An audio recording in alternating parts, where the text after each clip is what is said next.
Skincare products are inherently physical, not virtual. How can companies use AI to help make choosing skincare products possible online? Find out on today's episode. I am Sowmya Gottipati from Estée Lauder, and you're listening to Me, Myself, and AI. Welcome to Me, Myself, and AI, a podcast on artificial intelligence and business. Each episode, we introduce you to someone innovating with AI. I'm Sam Ransbotham, Professor of Analytics at Boston College. I'm also the AI and Business Strategy Guest Editor at MIT Sloan Management Review. And I'm Shervin, Khodabandeh, Senior Partner with BCG, and I co-lead BCG's AI practice in North America. Together, MIT SMR and BCG have been researching and publishing on AI for 6 years, interviewing hundreds of practitioners and surveying thousands of companies on what it takes to build and to deploy and scale AI capabilities and really transform the way organizations operate. Shervin and I are excited today to be talking with Sowmya Gottipati, Head of Global Supply Chain Technology for Estée Lauder. Sowmya, thanks for taking the time to talk with us. Welcome. Glad to be here. I'm really excited to be here talking about AI, one of my favorite topics. Yeah, great to have you. Let's start with your current role at Estée Lauder. What do you do now? I've been with Estée for about 2.5 years. We are a prestige and luxury beauty brand company, and we have around 30 brands under our umbrella. Estée Lauder being the flagship brand, but we also have Clinique, MAC, La Mer, several others. We are a global company with our products across all various regions from Asia to Northeast and Latin America, Europe, and everywhere. I'm responsible for global supply chain technology. So I am responsible for the technology that powers the entire supply chain globally. That includes inventory, supply, demand planning, manufacturing, distribution centers, fulfillment, transportation, end-to-end supply chain, all the technology capabilities that support that. All right. I didn't hear anything about artificial intelligence in that, though. So how does artificial intelligence connect with that supply chain? I took the supply chain role just about 4 months ago. So prior to that, I was responsible for brand technology for the Estée Lauder brand. That was really where I was directly involved in a lot of AI applications. How we use AI at Estée Lauder, starting with the consumer experience, how we're enhancing our consumer experience with the AI technology and providing real life applications, which I can talk to a little bit with the virtual try-on and so on and so forth. And then personalization is a very important area, and the application of AI is very significant. And then AI is also being used to create new products such as skincare and fragrance. This is where you can use data to inform ourselves on what kind of ingredients and what type of products that people like. And so we can inform our product planning using AI. And what I call agile enterprise. So there are a number of areas where AI is applied to run an efficient organization, such as supply chain and R&D. These are all various areas that we're using AI in. Sounds it's quite prevalent across the whole value chain. I did read up on something, I think a talk you had given on how AI is being used to help personalize the fragrance. Is that right? That's right. Yep. Can you comment on that a bit? Absolutely. That's definitely one of my most exciting projects that I worked on. It's an industry breakthrough, so I feel very proud about it. It's a fragrance recommendation engine, but it takes advantage of neuroscience and AI and olfactory science. We are bringing all three sciences together to make that happen. A human brain has approximately 400 olfactory receptors. And we are working with a company that can actually replicate those receptors in a lab environment. So if you take a particular fragrance, we can actually tell which olfactory receptors in your brain are activated by that fragrance. So are these like neuromorphic chips or are these silicon-based software? It's not a software. These are actually biosensor testing. That's pretty cool. Yeah, it's really cool. So we would be able to tell receptors 67 and 92 and 86 are triggered by this particular fragrance. And let's say that fragrance is predominantly lavender based. By the way, your brain can't really tell the difference between lavender and woody. So I might be able to bring woody fragrance to you and same receptors might get triggered because they are evoking the same emotion in your brain. So because same receptors are being triggered, we can tell, oh, by the way, just because you loved lavender, you might like this other fragrance that may be woody, which smell totally different, but they have the same effect on your brain, or they trigger same emotional reaction in your brain. That's very cool. And that's live? That's live. Yeah, we are piloting that in China right now, and we're trying to expand it to other areas as well. The way we implemented it, it's interesting because we started off with online, because selling fragrance online is very difficult because you can't, how do you smell, right? At least we don't have that technology yet, maybe 10 years from now, but this is why we came up with this technology to see maybe can we use facial recognition, and the facial recognition can identify the emotion that you're feeling based on very subtle changes in your face when you smell it. And based on that, we can recognize how you're reacting to each of those fragrances. You get a score, and based on that, we could tell whether you liked or didn't like it, or moderately on a scale of 1 to 10, how you're liking it. And we use that data. So as a customer, you're looking at my facial recognition, Correct. And then deciding what's the right fragrance for me. Correct. One of the things that Sam and I have been probing into over the last several years is the collaboration between human and AI, and how it is so much more accretive, that collaboration, to the pure tech or the pure human, and how they complement each other. And it seems to me that fragrance and makeup and these things are so personal.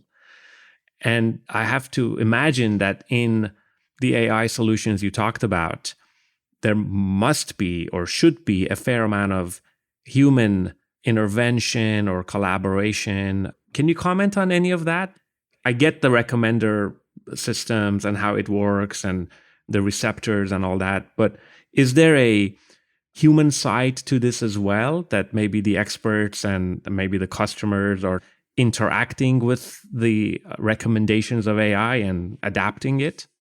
Absolutely. Historically, when you try lipstick, how many can you try? Maybe 3, 4, 5. You can't do more than that because after a while, the skin starts drying up and it's uncomfortable. But now with virtual try-on capability, you could try 30 shades of lipstick in 30 seconds. Same thing with foundation. We have 56 shades of foundation, which are like so slightly different.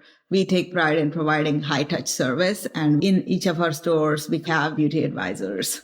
Their job is to work with the customer and recommend various foundation or lipstick, etc. How do you try so many different foundations? You can't, whereas AI can narrow it down for you. These virtual try-on applications can narrow it down to 2 or 3. And from there, beauty advisor can actually work with the customer. So beauty advisor is there to help them choose what actually looks better and have that conversation, and also explain why recommend this for your skin based on the results that you want to achieve, whether it be acne or dryness, etc. So that we don't see that going away, that human machine interaction. It'll always be there. Is there a feedback loop whereby the machine gets smarter? For example, the beauty advisor says this, or the customer, now you've narrowed down from 60 shades to 3. But based on the final choice they make, I assume the algorithms are getting smarter from that interaction as well? Yes, absolutely. There are 2 ways it happens. One is we have a consumer data platform that has the information about what you previously bought, what you liked, what your situation is, etc. So it feeds into that, so that next time when you come into the store or when you interact with us, we can say, hey, by the way, last time you bought this, so I can reserve that for you, or I would recommend something else. And the second thing is, when we rolled out virtual try-on applications, we started off with million faces for the data modeling. Now it has 100 million faces. So that algorithm and the engine is constantly improved over a period of time. And these are faces of actual customers, Actual right? customers, that's right. How does that beauty advisor work with the platform to get that feedback back into the system? I guess you can see what they actually ordered or what they chose or what they preferred. How do they get that input back in? I could tell, Sam, you're intrigued by the beauty advisor concept. We have very strict privacy laws. So in the store, when people are buying in the store, a lot of times we actually do not gather their personal information.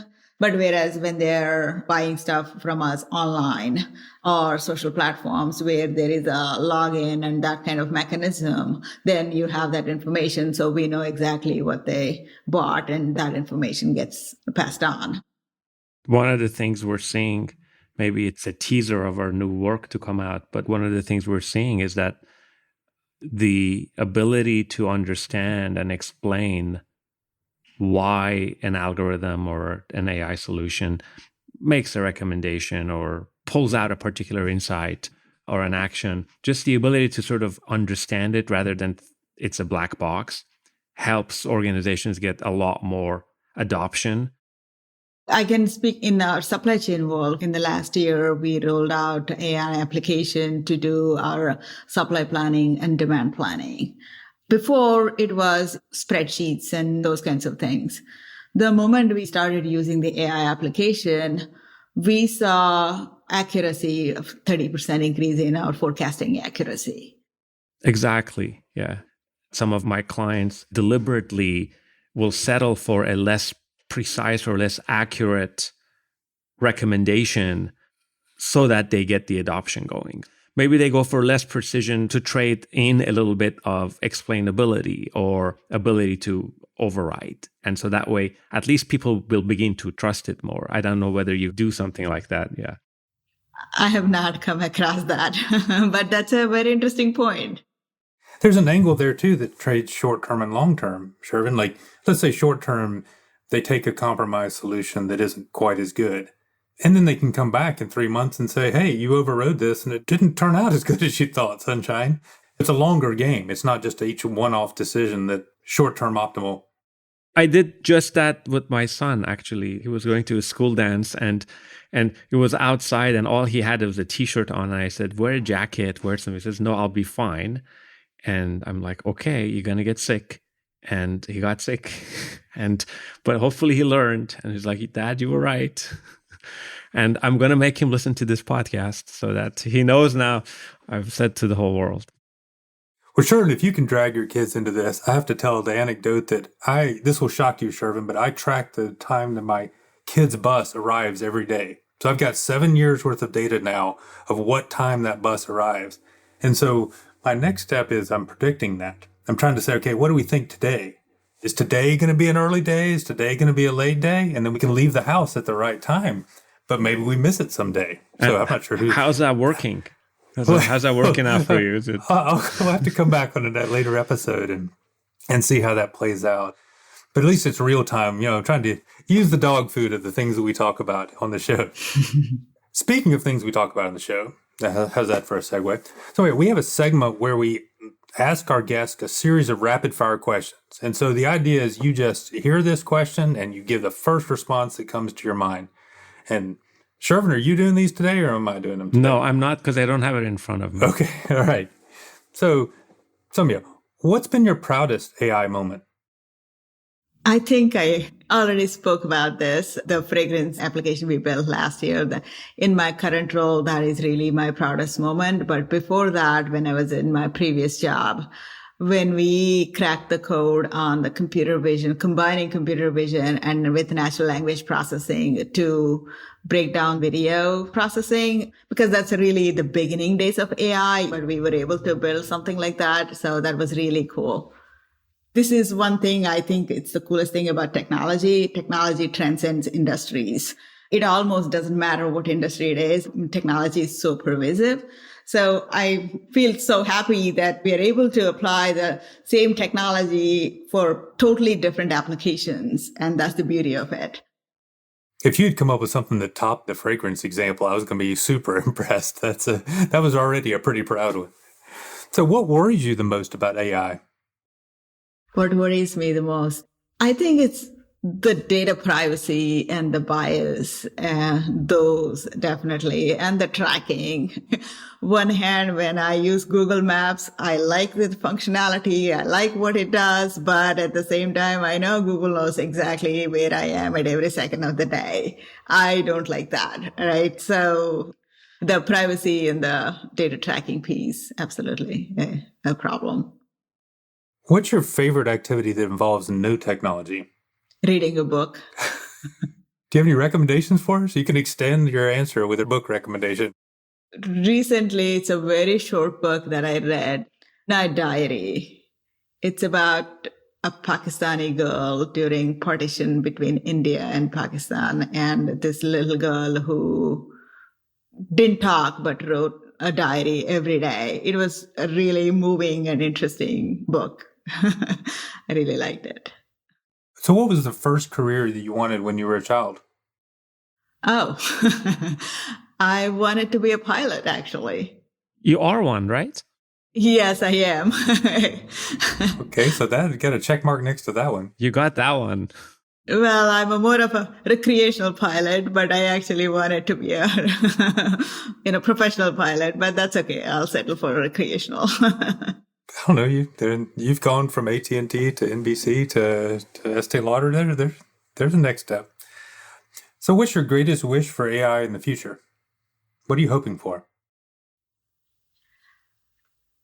This is more of an answer from my personal side of things, which is I just hope we use AI for environmental causes more, better crops with better yields and water conservation. And I hope there is a lot more advances on that side of things as opposed to shopping or,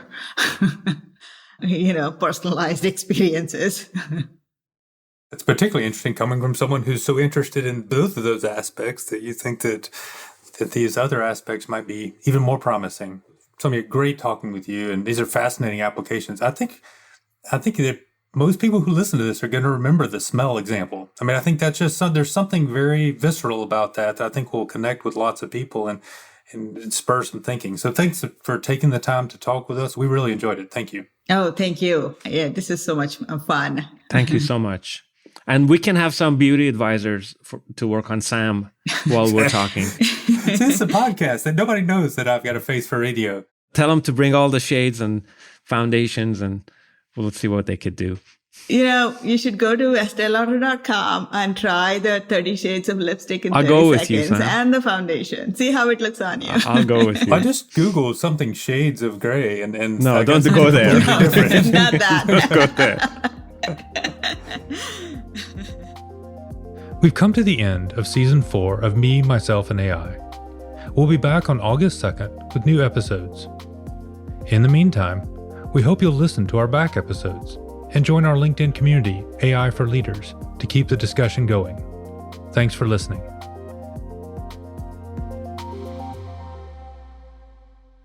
Thanks for listening to Me, Myself, and AI. We believe, like you, that the conversation about AI implementation doesn't start and stop with this podcast. That's why we've created a group on LinkedIn specifically for listeners like you. It's called AI for Leaders. And if you join us, you can chat with show creators and hosts, ask your own questions, share your insights, and gain access to valuable resources about AI implementation from MIT SMR and BCG. You can access it by visiting mitsmr.com/AI for Leaders. We'll put that link in the show notes, and we hope to see you there.